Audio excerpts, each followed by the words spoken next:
Meaning that if now we really want to have a real Holocaust memorial ceremony, then what would you add to this ceremony so that our people will really will better understand what happened? I was born to a family that lost 90% of who we had. Really, from all the albums and pictures and photos that I was shown many times by my grandparents, really, maybe 10% were left that I could say that he lives there and she lives here and so on. All the rest were burned. So this is why I'm saying that enough with the regret. We have to take ourselves into our own hands and put our brain and common sense opposite our feelings so it will really not repeat itself. Because what do? We cry at Yad Vashem, we put up more memorials, we go to Auschwitz to see what happened there. It doesn't help. You can talk to all the school kids, the delegations that go to Auschwitz. I remember my kids went there too. Nothing's left of it. It doesn't give an impression for life that I have to live differently after being there. I'm not against it, but I'm saying that we have to make self-scrutiny and the right conclusion, draw the right conclusion. Why did it happen?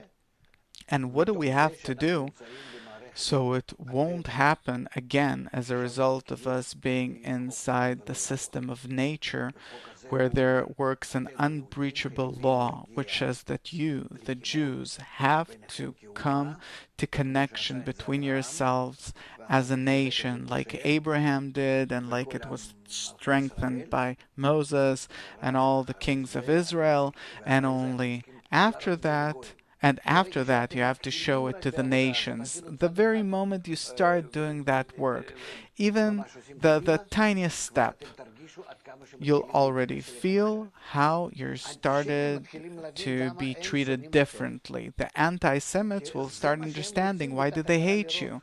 Because this is subconsciously what they want to see. They say that you have the keys to the well-being of the world, to the world's happiness and good fortune. By this you open it up for them and you say, yeah, we will reveal it now. How to reach a state that the world will be happy, will feel good. And all the anti-Semites say it. We need you. You are responsible for all the problems and troubles. We're 7 billion. You're 0.2% from the entire world. And how many problems you make. And they're right. They are right. And it also says about it in all of our Kabbalistic books, in the Prophet. We have to, as Rabbi Akiva cried out, why did the destruction come? Because we had no brotherly love, and this destruction is happening to this day. The Holocaust is part of the destruction? Yes, the destruction is continuing. So why did the Holocaust happen? Could you focus me? Because we didn't want to connect between us in order to awaken ourselves and the entire world to connection. Who's we in plural?